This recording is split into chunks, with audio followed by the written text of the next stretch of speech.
Kevitra sy ny fandaram-potoana zay alahatra eto de atombokontsika mivavaka le izy satria ny vavaka manova zavatra ary ny vavaka ihany no mitondra ny olona ho any amin'ny fiainana tsara no ny lasa. Makasitraka anao zay raha amin'ny anaran'i Jesosy Tompo ny fitiavana sy ny famindraponao tonga ty ny fotoana zay hitoriko ny teninao anambarako ny sitraponao eto androany ka de irao ny fanainao masina anendry lelako ampiteny ny vavako ary reto olona maro be izay maheno sy mahita ireto Tompo mba anisany isokatra ny sainy ary andray le tena fiainana mandrakizay izy tsy verina foana any aminao mihitsy ny teny zay ampitondrainao raha tsy efa vita iraka andranao azy ho amin'ny tokantrano tsirairay avy ka mitenena araka ny fombanao fa vonona ny mpanomponao hitondra ny afatrao vonona ihany koa ny mpiaino sy ny mpahita amin'izao fotoana izao andray le afatra avy aminao amin'ny anaran'i Jesosy amen. Anambaranareo fotsiny zany aloha amin'ity fotoana fisehoako eto androany ity ny programan'ny fiangonana sy ny fandaram-potoana ao anivony zay fiangonana kristianina mandrovalanitra izay ny fitombavaka ny fandaram-potoana amina onjam-peo sy ny tele toy izao indrindrindrindra amina saina Otoba toy izao zany ny filaharany zay de andray andalatsoratra masina ihany nefa isika ao anatin'izany zavatra rehetra izany mba ho vavolombelona fa velona Jesosy Tompo atao amin'ny bokyny Lioka 4:20 no raisitsika de tsy maninona raisiny ary amin'ny andininy fa 4:20 Lioka 4:20 ny andininy fa 4:20 fakina amin'ny anaran'i Jesosy manao hoe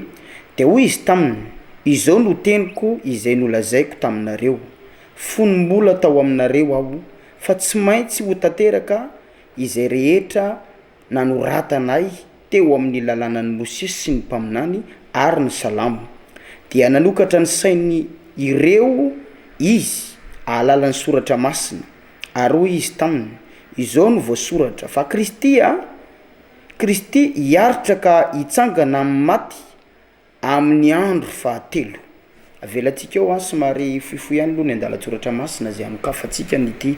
ifandarana eto ity. Eto de miresaka ny amin'ny Kristy Jesosy zay efa voasoratra tamin'ny lalànan'ny Mosesy sy ny Salamo ny soratra masina ary miaina tamin'ny vanim-potoana na velona zany hoe tonga nofo teto tany izy velona amonjy ny olombelona rehetra ary lasa izy niakatra any an-danitra de talohan'ny akarany zany de hoy ny baiboly hoe ary nanokatra ny sain'ny mpianatra izy alalan'ny soratra masina. Be de be tsika ry ava-malala amin'ny tompo no mamaky baiboly manana baiboly fa raha mbola tsy misokatra zany ny sain'ny olona anankiray na misy baiboly karazana amin'ny teny maro aza ao an-tokantranony de mipetraka ho teny na boky tsy misokatra fotsiny io. Fa rehefa misokatra kosa ny sainao de mitombo fahalalana ianao de mitombo fahitana ianao ary de manomboka miamitombo ihany koa ny fahalalanao an' Jesosy ary miamazava ny famarinana eo amin'ny fiainanao. Ny safidy manokana izay avy amin'ny fiangonana kristiana mandova lanitra veriko ihany zay teny zay hoe hitondra famarinana zay mbola tsy nitorian'ny olona amin'ity fandarana ity ary anambaran'ireo tenin'Andriamanitra izay niafina kanefa kosa avoaka amin'izao andro ankehitriny zao. Inona moa le tanjona? Ny amonjena ny fanahintsika tsirairay avy ary mba hahafahantsika miala eo amin'ny fanandevozan'ny devoly. Toy izao ary ny fandaram-potoana ny isaky ny asabotsy ny fiangonana kristiana mandova lanitra eto Toamasina na hoe KML zay le fanafohizanteny de misy fandaram-potoana ny fotoam-bavaka vavaka fanafana zany zao ny asabotsy zao mitondra lohahevitra lehibe zay mivoizina ao amin'ny radio Sisel ihany koa 88.0 isaky ny amin'ny 7 ariva amin'ny 7 ora ariva zany le izy mitondra lohahevitra hoe famahanana ny herin'ny fampisaviana satria be dehibe ny karazana herin'ny fampisaviana izay mamatotra olombelona mahatonga ny fiainan'ny olona tena mitontona fahidina société mahatonga ny fiainam-panahin'ny olona reraka ary be dehibe lasa miverin-dalana misy ny fampisaviana. Amin'ny radio Sisel zany 88.0 isaka ariva amin'ny 7 ny alatsinainy ka hatramin'ny zoma de misy fandaharana mahery vaika eo izay famoaboasana soratra masina sy fanehoana ny herin'Andriamanitra ary fanambarana ihany koa fa migiafy satana ary tsy mafaly ny satana ny fiainan'ny olona anankiray mamiratra. Be dehibe ny fitaka eto ambonin'ny tany ambary zany. Eto kosa amin'ity fandaharana fahita lavitra ity de ny atalata amin'ny 7 ora latsaka fahatelony manomboka eto ny fampianarana ahitanao karazana fampianarana maro hitondrana ny fiainanao ny fanahinao any an-danitra ary anarenana indray ny fiainanao zay somary efa ataoko angamba fa reraka ankehitriny. Ny azoma kosa amin'ny 7 ora ihany koa latsaka fahatelony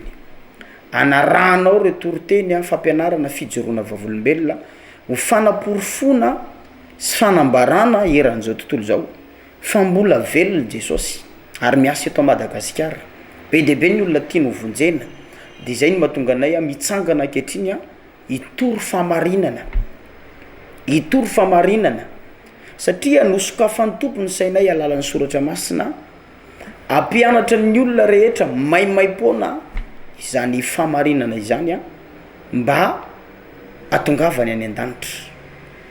Hiditra fandaram-potoana ao am-piangonana ny asabotsy amin'ny 7 ora maraina no miditra ny fotoana zany hoe misy ny fiangonana aloha zany eto Toamasina mbola toerana ray ihany amangarivitra eo amin'ny Telma no mitsofoka zany hoe misy lalam-baovao zany eo amin'ny Telma amangarivitra akaikany hôtel Melville de mitsofoka amin'ny route Beto iny ianao zany de misy lalana voamboarina ao alolo ao de rehefa tafaroso alolo kely ianao de mahita plaque am'izay hoe KML zay le fanafohizanteny na hoe fiangonana kristiana mandova lanitra mizara telo le lalana eo aloha de le eo ampovoany misy an'le plaque sady misy flaise iny eo iny no arahanao ohatrany hoe lalatany kely de eo alohaloha fa mahita plaque be anao de mifefy tôle manodidina zany le lakoro de ao anatiny eo le fitombavaka atsika ny asabotsy amy 6 ora maraina vavaka fanafahana ny olona amin'ny herin'ny fampisaviana ndraisanao fampianarana lehibe anovan'Andriamanitra ny fiainanao ary amanan'ireo fatotra be dehibe zay efa nanaranaka anao hatramin'ny fakely misy aretina manaranaka avy amin'ny fakely ozina manaranaka fampisaviana tsy mety sitrana mihitsy be dehibe ny endriky ny fampisaviana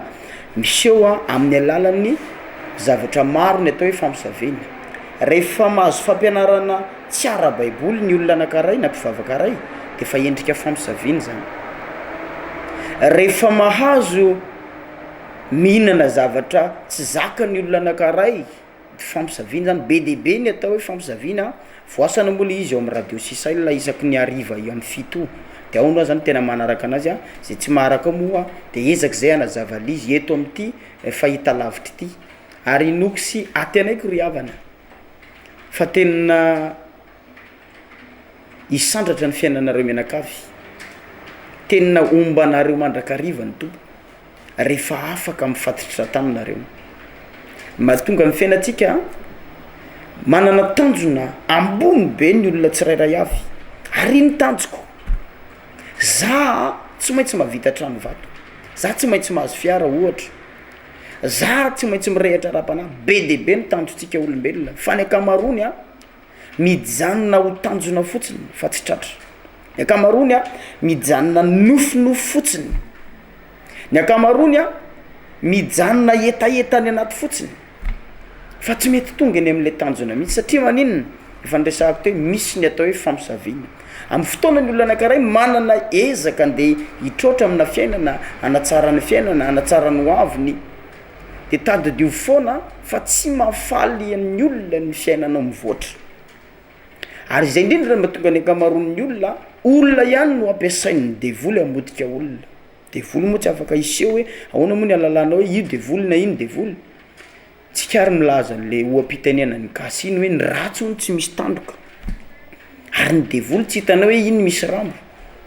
fa olona ihany ny ampiasainy amodika olona de Andriamanitra ihany koa rehefa nangana olona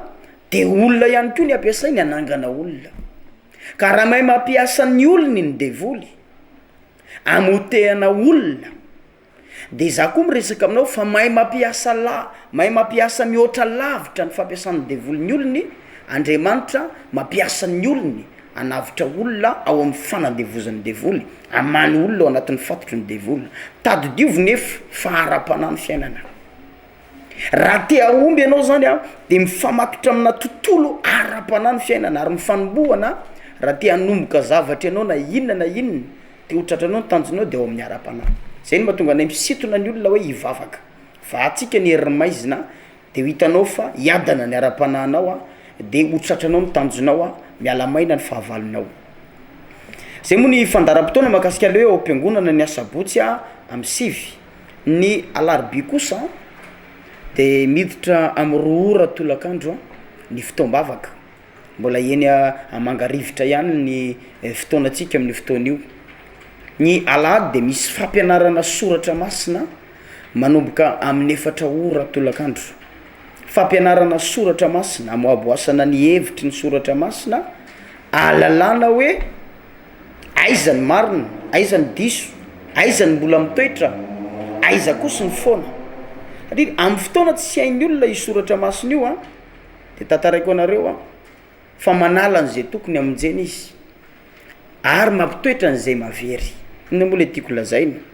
ny testameta taloha sy ny filazantsara ary ny epistily zavatra ray mifanovana na hoe mifampitantana mifameno zany reo rehefa tsy hain'ny olona ray ny soratra masina de mijanona ao amin'ny filazantsara sy ny epistily izy de ozy izy hoe foana ny testameta taloha fa ny foanan'i Jesosy rehefa tsy hain'ny olona anankiray io baiboly io de mipetraka ho zazabado ara-panahy izy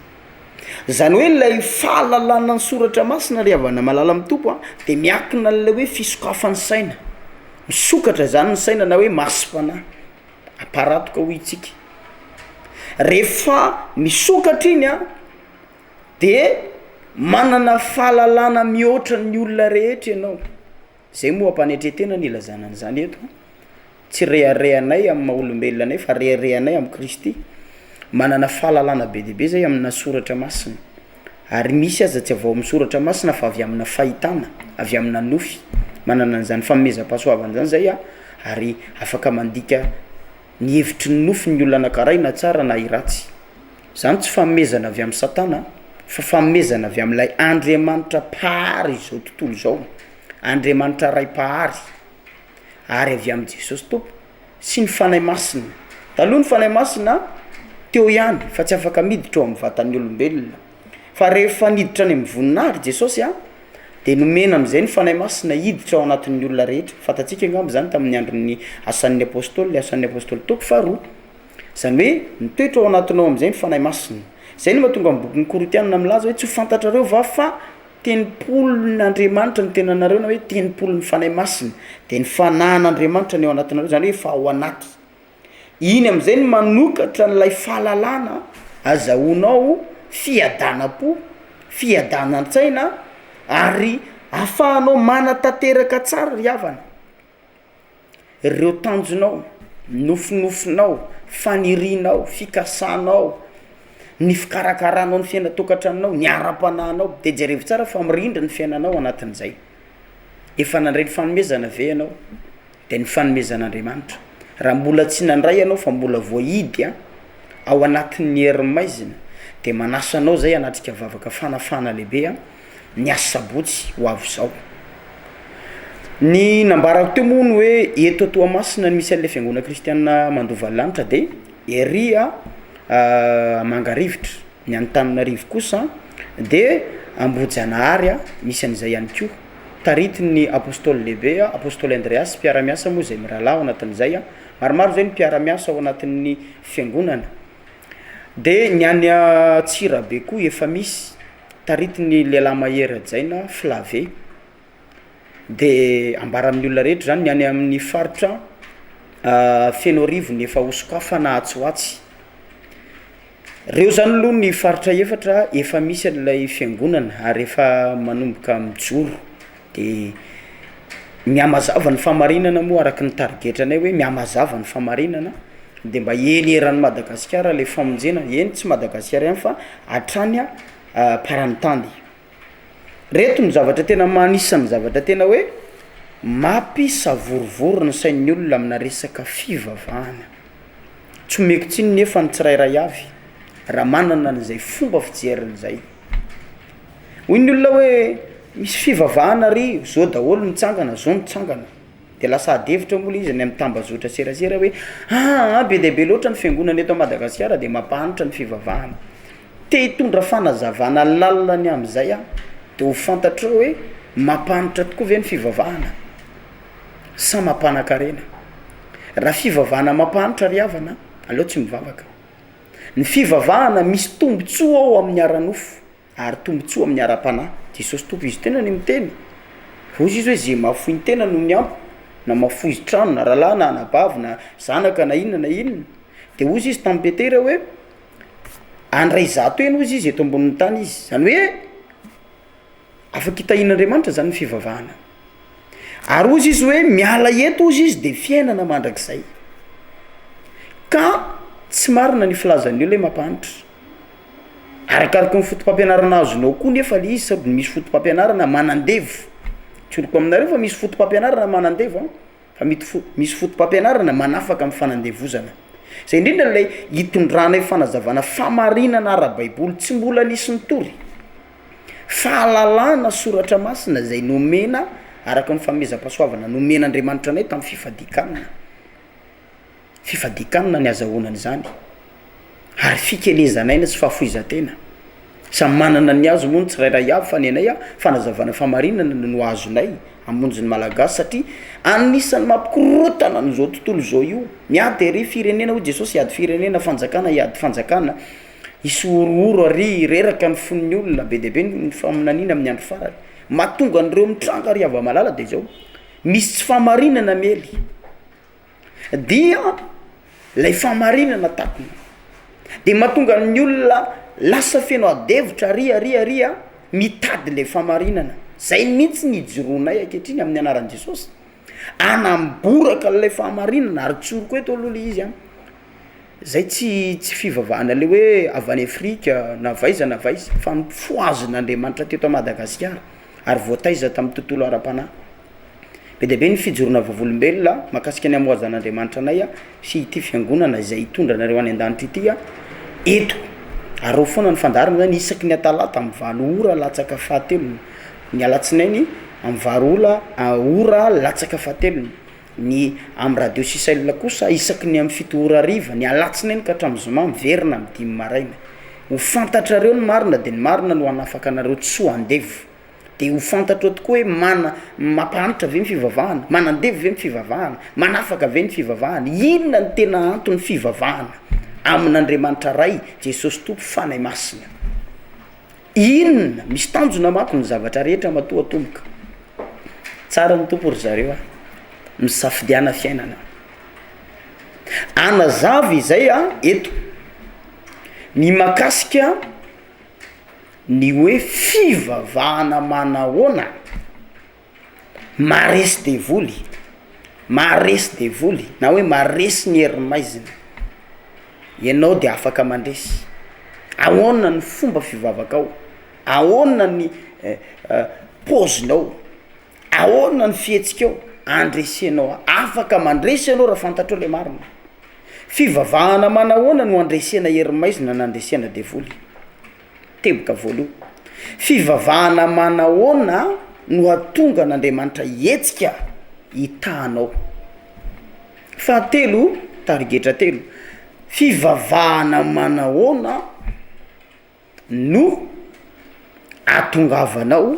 any amin'ny fiainana mandrakizay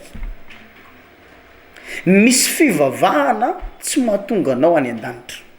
marina tokoa raha be ny adevitra ny anatina tambazotra serasera misy karazana fivavahana karazana ohatrany hoe fisesehoana ivelany fotsiny sisa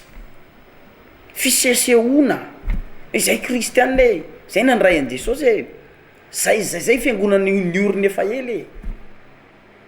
de raha tsy manana n'ilay fisokafana ratsaina zany ny olona anankiray de tsy afaka lala hoe inona mahavoavonjy zay no mahatonga na mitondra ty verset ty milaza hoe dia nanokatra ny sainy ireo izy aninona hony alalany soratra masina de ny sokafan'i Jesosy ny sainy alalany soratra masina fantanina mipetraka ary efa ny sokafan'i Jesosy ve ny sainao alalany soratra masina raha eny mazotoa ary mikatsaka n'lay famarinana ndo hitady famarinana tsy miorina amin'ny atoko-pinoana hoe zay manko fiangonana ohatr'zao zay ohatr'zao de efa tsy mialo antsony mandrakizay tsy mitady fiainana ianao zany raha nanorona ny fiainanao amin'ny zavatra mbola mety hopotika